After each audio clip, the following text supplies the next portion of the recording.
January 29th, 1945. Holzheim, Belgium. 1447 hours.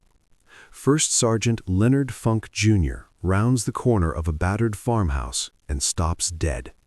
90 pairs of eyes lock onto him. 90 German soldiers. Half are already holding weapons. The other half are hurriedly retrieving rifles from a stacked pile on the frozen ground. In the center of this sea of field gray uniforms, 4 American paratroopers kneel in the dirty snow, hands clasped behind their heads, faces pale with the realization of a reversed fortune. These 90 men were prisoners just 20 minutes ago, captured by Funk's Company C during the brutal house-by-house clearing of this tiny Ardennes village. Now, liberated by a roving German patrol, they were rearming, organizing, preparing to launch a devastating attack into the rear of Funk's scattered, vulnerable company. A German officer, face sharp and furious under his helmet, strides forward. Without a word, he rams the muzzle of his MP-40 submachine gun deep into Funk's stomach. The cold metal bites through the layers of wool and canvas. He barks a guttural command. Hände hoch, Waffen fallen lassen. Funk doesn't speak German, neither do his captured men.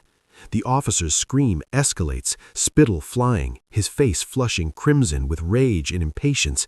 He jams the gun harder, gesturing violently at Funk's own weapon, a Thompson submachine gun slung over his shoulder. Funk's eyes sweep the scene, the 90 enemy soldiers, his 4 helpless men, the snarling officer, the gun buried in his gut. The arithmetic of survival is absolute zero. Surrender isn't just the rational option, it's the only option. So Leonard Funk starts to laugh. It begins as a low chuckle, then builds into a full, shoulder-shaking roar of laughter. It's a sound so utterly out of place, so dissonant against the backdrop of imminent execution that it physically staggers the German officer. His rage twists into pure, uncomprehending confusion. What happens in the next 60 seconds will become the stuff of 82nd Airborne legend. 21 German soldiers will die. The rest will throw down their weapons for a second time that day, and Leonard Funk will secure his place in history for one of the most audacious, improbable acts of individual combat in World War II. All because he couldn't stop laughing. Leonard Alfred Funk, Jr. entered the world not with a bang, but with the constant, grinding thunder of industry. He was born on August 27, 1916, in Braddock Township, Pennsylvania, a place where the sky was perpetually stained by the smoke of steel mills lining the Monongahela River. Life here was not soft. It was built on shift work, responsibility, and the understanding that a man's worth was tied to his resilience. Funk learned these lessons early.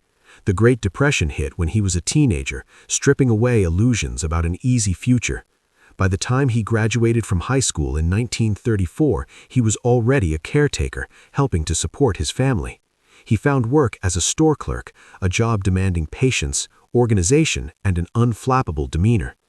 When the United States Congress extended the draft in June 1941, Funk's number came up.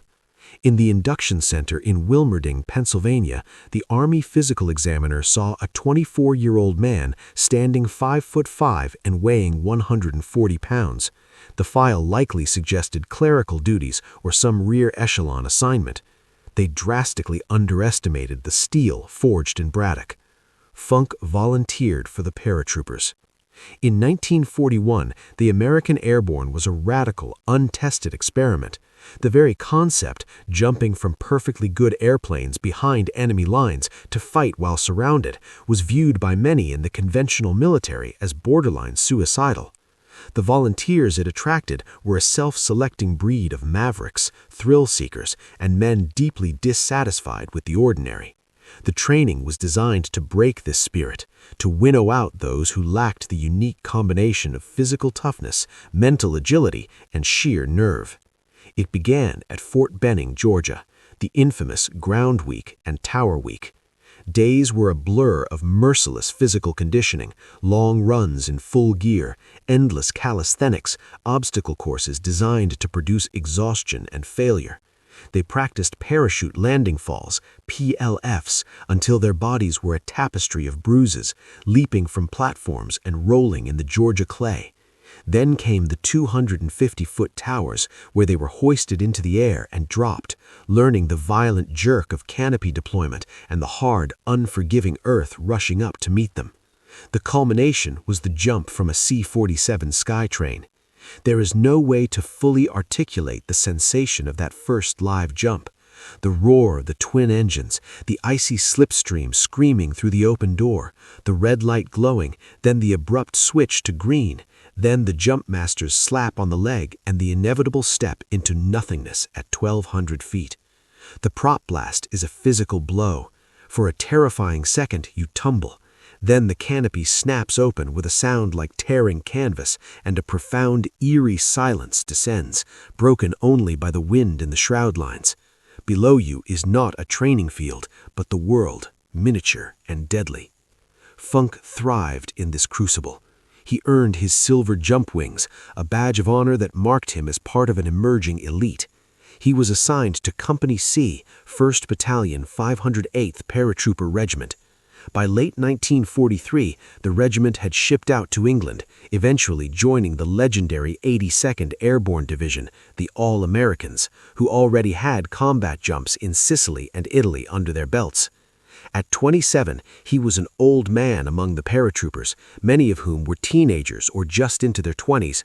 But his pre-war life had granted him a quiet maturity, a steadiness under pressure that young men often lacked. He wasn't the loudest or the toughest looking, but he possessed a quiet, undeniable competence. Men noticed. By the time the 82nd began planning for its greatest mission, Funk was a squad leader. The invasion of Normandy on June 6, 1944, was the largest amphibious assault in history. Critical to its success were the airborne divisions, the 82nd and 101st, whose mission was to seal off the beachheads, secure key causeways and bridges, and sow chaos in the German rear. For the 13,000 men who jumped that night, it was an exercise in planned chaos that rapidly devolved into unplanned catastrophe. Leonard Funk's experience was typical of the night's confusion. His C-47, buffeted by intense anti-aircraft fire, was forced down to a suicidally low altitude. The green light came on over a dark patchwork of fields and flooded marshes. He jumped into a maelstrom of tracer fire. The ground came up fast and hard. The impact wrenched his ankle violently, a searing pain that signaled a bad sprain or a fracture. He was alone, in pain and miles from his intended drop zone. This was the reality of D-Day for thousands of paratroopers. Scattered across the Norman countryside, isolated, often wounded, they were forced to improvise. Funk's response defined his leadership. Instead of focusing solely on his own survival or his primary objective, he began to collect other lost souls. Over the next hours and days, he gathered a disparate group of 18 paratroopers, men from different companies, different regiments, all separated from their units. He gave them structure, purpose, and direction. For 10 days, 1st Sergeant Leonard Funk led this ad hoc squad through German-held territory. They moved at night, hid by day, scavenged for food, and engaged the enemy only when necessary. Despite his painful injury, Funk consistently placed himself at the point of greatest danger, acting as lead scout. He understood that his steady demeanor was their greatest asset. His calmness was contagious. On June 17th, they finally linked up with advancing Allied forces. The statistic is staggering. After 10 days behind enemy lines, conducting irregular warfare in the heart of occupied France, not a single man under his temporary command had been lost. For this extraordinary feat of leadership, perseverance, and tactical brilliance, Leonard Funk was awarded the Silver Star, the United States' third highest award for combat valor. He also received a Bronze Star for meritorious service and his first Purple Heart for his wounded ankle. The quiet clerk from Braddock, Pennsylvania, had proven himself one of the most capable soldiers in the European theater, and he was just getting started. By September 1944, the Allies believed the German army in the West was broken. British Field Marshal Bernard Montgomery conceived Operation Market Garden, a daring plan to leapfrog over German defenses by seizing a series of bridges in the Netherlands with airborne forces, opening a corridor for British armor to cross the Rhine and end the war by Christmas. It was ambitious to the point of arrogance. On September 17, 1944, Leonard Funk jumped into Holland as part of the largest airborne operation in history. The 82nd's objectives were the bridges around Nijmegen. While the overall operation would famously end in disaster at Arnhem, Funk's war was fought at the squad and platoon level. His company secured its initial objectives against stiff resistance. It was during the brutal, confused fighting that followed that Funk performed an act of sheer aggressive audacity. He spotted 3 German 20mm Flak 38 anti-aircraft guns, strategically positioned on high ground near the village of Wegel. These guns were not targeting planes, they were leveled, firing directly into the approach path of Allied glider trains. These gliders carried vital reinforcements, artillery, jeeps, and supplies. Each burst of 20mm fire represented potential carnage, men and material destroyed before they could even land. The position was heavily fortified, manned by an estimated 20 German soldiers. Standard infantry doctrine demanded a force at least 3 times the size of the defenders for a successful assault. Funk had a patrol of 3 men besides himself. He was outnumbered roughly 5 to 1. He attacked anyway. Leading from the absolute front, Funk orchestrated a furious shock assault on the position. Using covering fire and aggressive movement, his tiny team killed the gun crews and their security detachment, silencing all 3 deadly weapons. The glider landings proceeded. For this act, which displayed a level of courage and tactical genius that defied conventional military wisdom, Leonard Funk was awarded the Distinguished Service Cross, the nation's 2nd highest award for valor. He now held the Silver Star and the DSC, 2 of the rarest decorations in the American military. Most soldiers who earn 1 are considered legends. Funk had 2, and the war wasn't half over. On December 16, 1944, Adolf Hitler launched his last desperate gamble in the West, Operation Wacht on the Rhine. Over 400,000 German troops, supported by hundreds of tanks and assault guns, slammed into the thinly held American lines in the snowy Ardennes forest. The goal was to split the Allied armies, recapture the port of Antwerp, and force a political settlement. The initial German advance was a terrifying success, creating a massive bulge in the Allied line. For the Americans, it was a battle of brutal cold, confusion, and staggering casualties. The weather was a weapon in itself, with temperatures plunging far below 0, freezing men to death in their foxholes and jamming weapons. Then came the massacre at Malmedy. Near the Bagnes crossroads, elements of the 1st SS Panzer Division encountered a convoy of the 285th Field Artillery Observation Battalion. After a brief firefight, approximately 113 Americans surrendered. They were disarmed and herded into an open field. Then, without warning, the SS troops opened fire with machine guns and pistols. Men were shot where they stood. Those who fell wounded were executed with shots to the head. 84 Americans died in the snow. News of the atrocity spread through the American ranks like an electric current of rage and horror. The unspoken professional rules of warfare in the West had been shattered. For men like Leonard Funk, Malmedy was a watershed. The war had taken on a new, more savage dimension. Surrender to the SS was no longer a neutral military option. It was a potential death sentence. A grim resolve solidified in the hearts of many GIs. Never surrender. Take as many of them with you as you can. This hardened philosophy would directly inform the events of January 29, 1945. By late January, the German offensive in the Bulge had been blunted and reversed. The Allies were now pushing the Germans back through the Ardennes. Company C of the 508th was ordered to capture the Belgian village of Holzheim. The company was badly under strength, depleted by weeks of combat. Its executing officer was dead. First Sergeant Leonard Funk was now the acting company commander. He looked at his roster and made a hard decision. He walked into the company headquarters area and pointed to the clerks, cooks, and supply personnel, men whose war had been fought with typewriters and inventory sheets. "You're all infantry now," he told them. "Grab your weapons."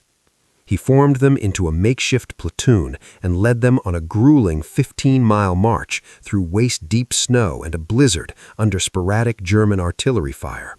They reached Holzheim, a cluster of about 15 stone farmhouses, each one a potential German strongpoint. Funk organized the assault and led his unlikely warriors into the village. In a textbook display of small unit tactics, they cleared the village house by house. They captured 80 German soldiers without suffering a single American casualty. The prisoners were corralled in the courtyard of a large farmhouse. With fighting still ongoing in other parts of the village, Funk could only spare 4 men to guard them. He ordered the guards to hold the prisoners until reinforcements could be sent, then returned to the fray. It was during his absence that a German patrol, likely wearing snow camouflage that confused the American guards, overwhelmed the 4 sentries, disarmed the 80 prisoners, and rearmed them from the stacked weapons. Now, 90 German soldiers were reorganizing for combat, planning to launch a surprise attack from the rear onto the scattered, vulnerable men of Company C. It was at this precise moment that Leonard Funk, returning to check on the prisoners, walked around the corner of the farmhouse. The scene that greeted him was every commander's nightmare. His 4 guards were on their knees, disarmed. 90 enemy soldiers, many now holding rifles, were milling with purposeful intent. A German officer immediately confronted him, shoving the muzzle of his MP-40 into his abdomen and screaming for his surrender. Funk's mind processed the situation with terrifying clarity. The numbers were hopeless. The gun in his gut was real. His men were captive. The memory of Malmedy flashed. Surrender was not an option. It was a path to a ditch and a bullet. Every instinct for self-preservation screamed to comply, but a deeper, colder instinct took over. He laughed. Whether it was a calculated tactic to create confusion, a hysterical reaction to the sheer absurdity of the officer screaming in an incomprehensible language, or an involuntary release of supreme tension, we will never know. Funk himself later said he simply couldn't stop. The German officer was utterly bewildered. This was not in the script. The enemy was supposed to beg or freeze, not laugh at him in his face. In that fleeting moment of confusion, Funk moved. Still appearing to succumb to laughter, he slowly, deliberately reached for his slung Thompson as if to surrender it. The officer watched, his vigilance momentarily relaxed. Funk's hand closed around the pistol grip.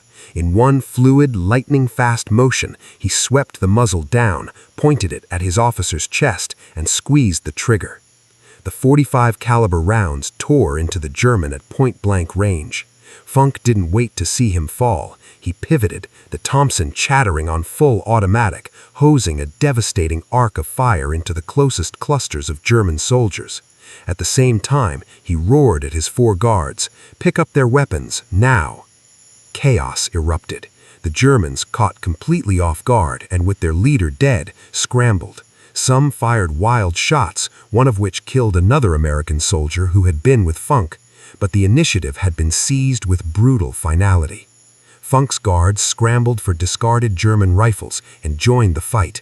The German force, leaderless and attacked with such shocking ferocity from within their own formation, began to crumble.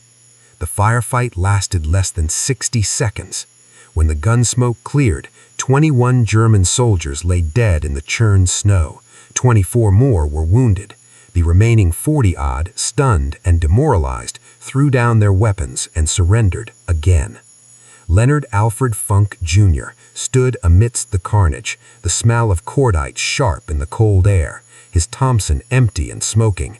He reportedly looked at his stunned men and said, "That was the stupidest thing I've ever seen." The recommendation for the Medal of Honor was unequivocal. On September 5, 1945, in the White House, President Harry Truman placed the pale blue ribbon around Leonard Funk's neck.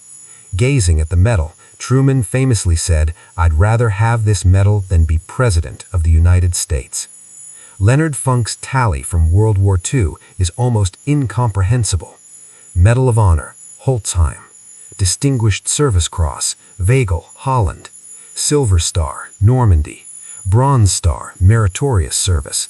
Purple Heart with 2 oak leaf clusters, wounded 3 times. French Croix de Guerre. Belgian Order of Leopold.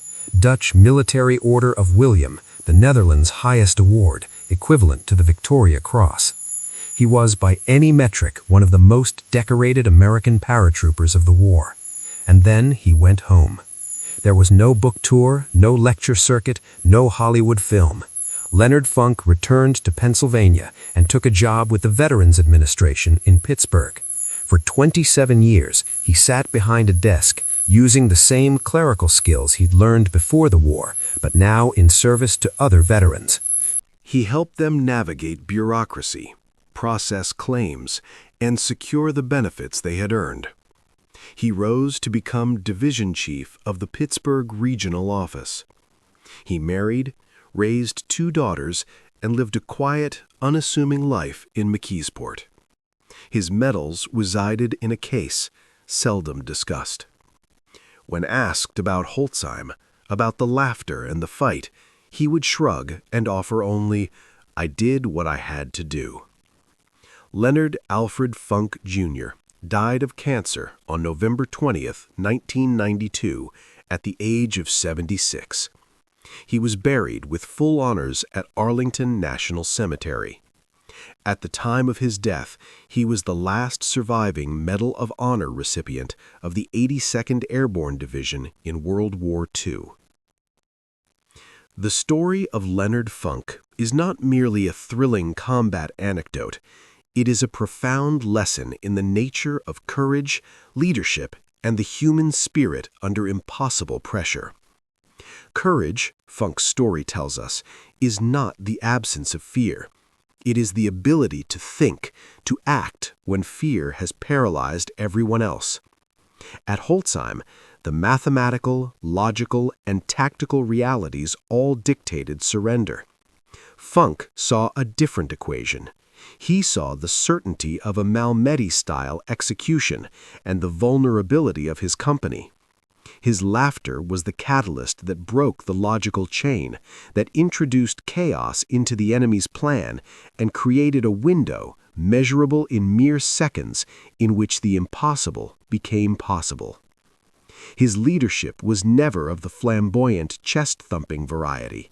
It was the leadership of the steady hand, the calm voice, the man who takes point on a bad ankle in Normandy, who attacks 4-to-1 odds in Holland, and who turns clerks into combat infantrymen in a Belgian blizzard. He led by competence and by an unspoken promise: "I will not ask you to do anything I will not do first." Finally, his post-war life is perhaps his greatest testament. The man who had performed feats of legendary heroism chose a life of quiet service. He didn't commodify his glory. He used his understanding of systems to help the men who had shared his ordeal. In doing so, he embodied the idea that true heroism isn't just about moments of spectacular bravery, but about the character that persists when the guns fall silent. Leonard Funk's name may not be as widely known as Audie Murphy's or Alvin York's, but in the annals of the 82nd Airborne, in the history of American valor, the story of the 5'5" sergeant from a steel town who laughed in the face of certain death and changed the outcome of a battle with a Thompson submachine gun and sheer force of will forever echo. It is a story that reminds us that heroes are not born from myth, but from the most human of moments, a moment of fear, a burst of unexpected laughter, and the decisive, relentless will to survive.